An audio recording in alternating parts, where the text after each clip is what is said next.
If you love someone whose world was built with different holidays, foods, and unspoken rules, you already know the quiet ache of being misunderstood. Tonight, we are navigating cultural differences in relationships without turning love into a debate club. Picture a winter dinner where one person expects everyone to speak up, and the other believes true respect means speaking softly. You can almost hear the forks pause. Here at Whispered Hearts, English, we hold space for that pause and offer a way forward. Imagine a couple standing on a front porch in the Midwest. The porch light glows amber against crisp winter air while they argue about whether to greet elders with first names or titles. To one, informality means closeness.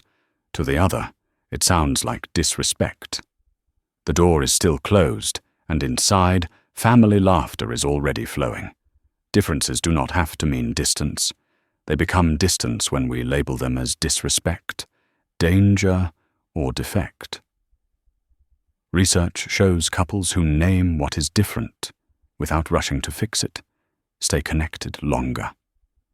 The goal is not to erase a culture, but to let love become a bridge wide enough for both of you to cross.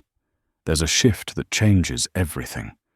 It begins when you decide that your partner's rule book is not a challenge to yours, but a story written by many hands.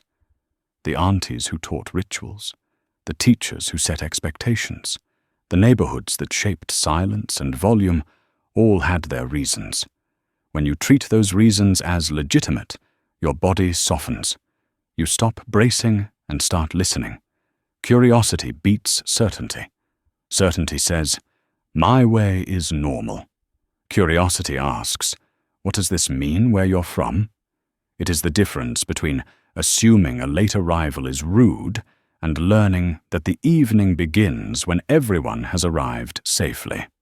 If you adopt this stance, every conflict becomes a lesson in biography, not a verdict on character. Make a shared third space. Think of it as a tiny apartment you decorate together, even if you already share a home. In that space, you collect phrases, gestures, and rituals that belong to both of you. Maybe you keep the respectful title for elders and the first name warmth for peers. Maybe you serve 2 desserts at big gatherings and name the plate after your relationship. Quick check-in. Where do your assumptions show up most? Time, respect, food, or family roles? What would it look like to swap one assumption for a week? There's a hidden rule that can turn the next argument into an invitation. It's simple. Before you disagree with a behavior, ask for the story that taught it. Stories dissolve heat. When you hear why a custom mattered to a grandmother or a whole neighborhood, something opens. If you tried this tonight, which behavior would you ask about first? Let's cross the bridge with empathy you can feel in your body. Trade lenses before you trade words. Close your eyes. Imagine you grew up with your partner's holidays, their morning greetings, their sense of duty, their way of saving face, and ask, what would I be protecting right now? When you can name the value at stake, empathy stops being abstract and starts sounding like respect. Slow the scene when stakes are high. Lower your voice, shorten your sentences, and allow a pause that lasts long enough to hear your own breathing. Therapists report that when partners speak one idea per sentence, clarity rises and defensiveness falls. In the quiet between sentences, you can choose tenderness. If you try the one idea, one sentence move this week, where might it help most? Ask meaning before solution. When your partner says, "We should invite the whole extended family," respond with, "What would that mean to you?" Maybe it means honoring ancestors, or repairing a rift, or showing generosity that once kept a community alive. When you honor the meaning, the logistics get easier. What meaning in your world deserves more airtime tonight? But love also lives in rituals, not just conversations. Traditions are the places your hearts come home to. They smell like cinnamon on a kitchen counter, sound like a kettle clicking off, and feel like a summer evening's warm breeze through a screen door. When you blend traditions, you are not choosing a winner. You are choosing a tapestry. Start with one moment you can share without erasing heritage. Maybe you bring a spring rain blessing to a backyard barbecue, or light a candle at the first winter snowfall and tell the story of your childhood neighborhood. You honor the longer table and the quieter room. You keep the melody and introduce harmony. Which tradition could you blend this month so both sides feel seen? Honor the homes behind the habits. Cultural respect in love means you avoid mocking slang, avoid weird and exotic, and replace them with new to me and teach me. When a custom feels heavy, remember it might have once carried someone through a hard season. Respect does not mean you must adopt everything. It means you hold it gently before you decide. What's one practice you could hold gently, even if you don't keep it? But there's something even quieter holding love together. It is the way you talk when you disagree about how to talk. Many cultures prize directness, others prize harmony. Some measure respect by eye contact, others measure it by lowered gaze. If you treat your partner's communication style as a skill instead of a flaw, you can learn to translate it. Translation sounds like this. When I speak quickly, I'm not trying to overpower you. I learned that passion means caring. Or, when I soften my words, I'm not hiding. I'm trying to keep dignity in the room. Intercultural communication for couples improves when you narrate your intent. You are handing your partner the legend to your map. And when it breaks, because love sometimes does, repair transparently. Try a simple repair ritual that you practice until it feels like muscle memory. Name the moment, validate the value, propose the next gentle step. I pushed my style too hard. I hear that respect for elders matters to you. Let's text your parents with the title you prefer, and tomorrow teach me the greetings that would make them feel honored. If you had a reset phrase for repair, what word would you choose as your soft entry? You are not alone while you practice this. Quiet reassurance helps, especially when family pressure or old wounds make everything feel louder. Midway through a hard week, let whispered hearts. English be the place you return to for belonging. We believe love grows when people feel safe enough to tell the truth and respected enough to be different. Does it help to know there's a community learning with you? But families have gravity, and that gravity deserves a plan. In multicultural marriage advice, one theme recurs. Set expectations before big gatherings. Decide together what you will say if someone comments on food, clothing, or language. Decide who answers and how. When you step into a room as a team, the room learns a new rhythm.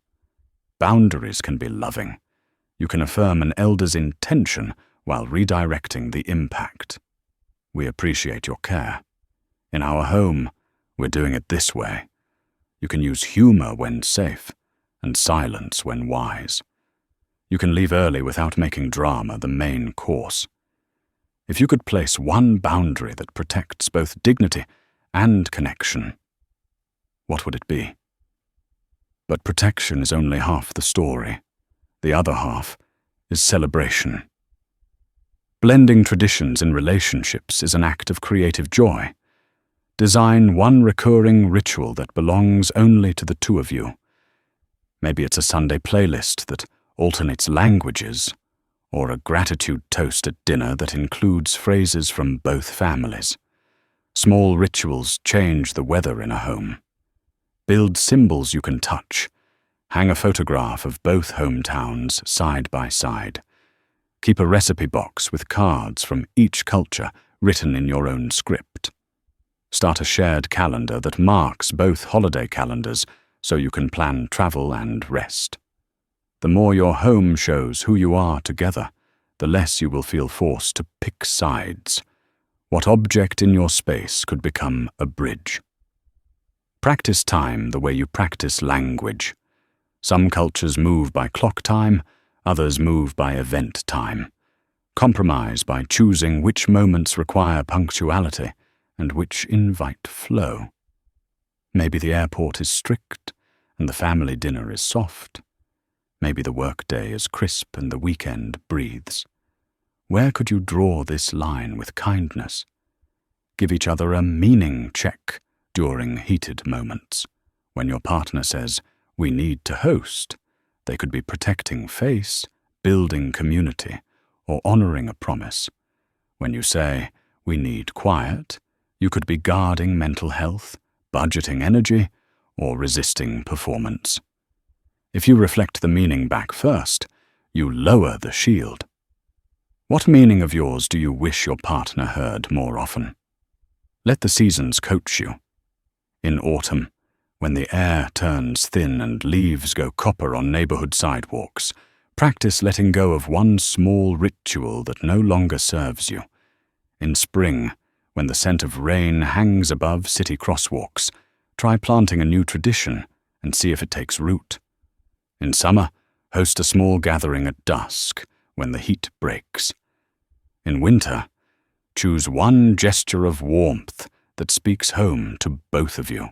Talk about language with affection, not fear. If one of you speaks more fluently than the other's family, decide how you will translate and when you will simply be. Learn 5 phrases that unlock smiles and keep them near. Let mispronunciations be invitations to laugh with, not laugh at. Which phrase have you wanted to learn just to honor your partner's people? Invest in shared future pictures. Where do you see yourselves 5 years from now, when the freeway hum lowers at night and the kitchen lights are dim? What traditions do your children or future guests recognize as uniquely yours? Paint those pictures out loud. Shared vision shrinks today's friction because it gives you a bigger horizon to walk toward. Normalize repair in public and private. If a gathering goes sideways, take a short walk, breathe winter air or summer dusk, and remind each other what team you are on. Decide on one small, specific action that shows unity when you walk back in. Maybe it's a quick hand squeeze, or standing side by side during photos, or sharing a story that includes both families. When you picture that unity move, how do you want it to look? Grow your support circle. Find couples who are also living cross-cultural love tips in real time. Community multiplies patience and gives you scripts that work. When you hear others blend calendars, cuisines, and communication styles, your hope stretches. Who in your orbit could be a gentle mentor for this season? Keep a shared notebook. After big moments, jot down what worked. Jot down what didn't, and one thing to try next time. Write the story of your learning so you can reread it on harder days. Over time, you will see a pattern. Respect, curiosity, and practice turn friction into fluency. If you looked back 6 months from now, what small win would you want to see in that notebook? Offer generous interpretations. If a relative shows up unannounced, maybe they are expressing love the way their culture does. If someone declines a hug, maybe they are honoring boundaries they learned early. Generosity does not mean you cease to matter. It means you create enough room to ask for what you need without making someone else wrong for needing something different. What generous interpretation could lower the temperature this week? Close your evenings with gratitude that names culture. I'm thankful for your family's devotion to elders. I love how your traditions make celebration feel sacred. I'm learning to rest the way your people rest. Gratitude moves difference out of the courtroom and into the living room. It turns the day's misunderstandings back into teachable moments. And when fear rises, remember the deeper story. Many customs were born to keep people safe, connected, and proud during hard times. When you honor that history, you honor the ancestors who carried your partner to you. You may not keep every rule, but you can keep the reverence. If you held that reverence in your voice tonight, how might your next conversation change? You are creating a culture that never existed before the two of you met. It smells like the spices your grandmother used and sounds like the lullabies your partner heard on summer porches. It holds Saturday errands and sacred days, quiet mornings and loud tables. It is yours, and it is good. As you build this, let whispered hearts, English stay on your side as a gentle companion. On hard days, press play and breathe for a moment. On good days, leave a comment that becomes a lantern for someone coming after you. What is one tradition from your culture you've shared, or want to share, with your partner? In the end, navigating cultural differences in relationships is not a single skill. It is a way of seeing. You look at the person you love and recognize a whole community standing behind them, and you bow to that community while still holding your own head high. If this voice and these stories help, subscribe and share your experience so others can find the bridge you are building.